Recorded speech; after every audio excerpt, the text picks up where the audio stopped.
Hello दोस्तों, कहानी की इस नई सीरीज़ में हम लेकर आए हैं आपके लिए एक और नई कहानी।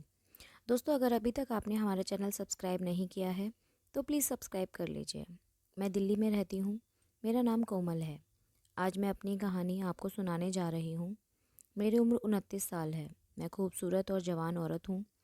2 छोटे छोटे मेरे बच्चे भी हैं। अभी अभी स्कूल जाना शुरू किया है। मैं योगा करती हूँ और पूल में रोज़ नहाने जाती हूँ। मेरे बड़े सारे फ्रेंड्स हैं। सबके साथ मेरा उठना बैठना है और मैं बहुत खुश रहने वाली औरत हूँ। पर कई बार ज़िंदगी में कुछ ऐसे मोड़ आते हैं जहाँ पर लोग बहक जाते हैं। वैसे मैं भी बहक गई। जैसे आपको भूख लगे तो खाना चाहिए, वैसे ही जब वो सब करने की इच्छा पूरी नहीं हो तो अपने घर में अपने पति के साथ वह औरत बाहर भी जा सकती है।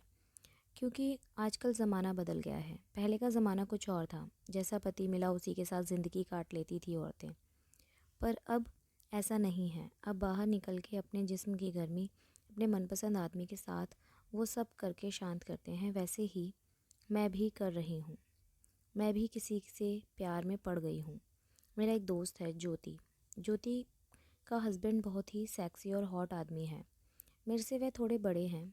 जब मैं पहली बार उनसे मिली थी तभी मैंने डिसाइड कर लिया था कि मैं इनके साथ संबंध बनाकर ही रहूँगी। उसी दिन से ज्योति के यहाँ मेरा आना जाना ज़्यादा हो गया और मैं आने जाने लगी। ज्योति स्कूल में टीचर है और उनके जो पति हैं वह एक आईटी कंपनी में काम करते हैं। उनका जाना बहुत कम होता है। वह घर से ही काम करते हैं, इसीलिए वह घर पर ही रहते हैं। ज्योति अपने बच्चों के साथ सुबह सुबह स्कूल चली जाती है और मैं भी अपने बच्चों को स्कूल बस चढ़ाकर वापस आ जाती हूँ। मेरा पति 8 बजे ही ऑफिस के लिए चला जाता है क्योंकि उसको फरीदाबाद जाना होता है और हम लोग दिल्ली में रहते हैं। एक दिन की बात है, ज्योति के पति, जिनका नाम अनमोल है, वे मुझे बाहर ही मिल गए थे। मैं बच्चे को छोड़कर आ रही थी। मैंने उनको हेलो भैया बोला और उन्होंने मुझे हेलो बोला। उन्होंने कहा कि आप मुझे भैया बोलते हो तो अच्छा नहीं लगता है। फिर उन्होंने ऑफ़र किया कि चलिए चाय पीते हैं, आपको मैं खुद अपने हाथों से चाय बनाकर पिलाऊंगा। और मैं उनके घर चली गई। ज्योति तो थी ही नहीं। मैंने उनसे यह भी कहा, अगर ज्योति को पता चल जाएगा तो मैं उसके पति का हाथ की चाय पी रही हूँ तो शायद मुझे दोबारा आने भी नहीं देगी और हो सकता है वह मुझसे दोस्ती भी तोड़ दें। तो उन्होंने कहा, आप बताओगे तो पता चलेगा। मैं तो नहीं बताऊँगा, आप भी मत बताना। यहीं से शुरुआत होती है प्यार की कहानी। तो आपके इरादे पर शक हो रहा है। और हम दोनों ही हंसने लगे।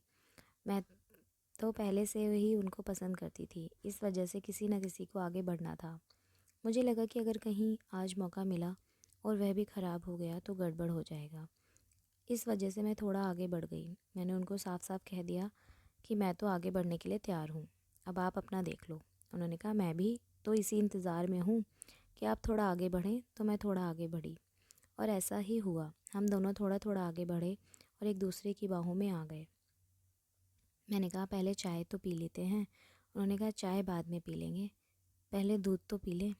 और उन्होंने मुझे गोद में उठाकर अपने बेडरूम में ले गए। मैं अभी रेड ड्रेस में ही थी। उन्होंने ऊपर से मेरी नाइटी को उतार दिया और मेरे आँखों को खोल दिया। अब हम दोनों एक दूसरे के किस करने लगे। अब हम दोनों एक ही दूसरे को खुश कर रहे थे और एक दूसरे के शरीर को टटोल रहे थे। उन्होंने कहा, क्या बात है, आपका पति आपको खुश नहीं कर पाता? तो मैं बोली, अगर पति खुश कर पाता तो आज मैं सुबह सुबह आपके बेड पर क्यों लेटी होती। 1 घंटे तक हम दोनों एक दूसरे को पकड़ कर लेटे रहे। फिर मैं उनके लिए चाय बनाई और उनको पिलाई।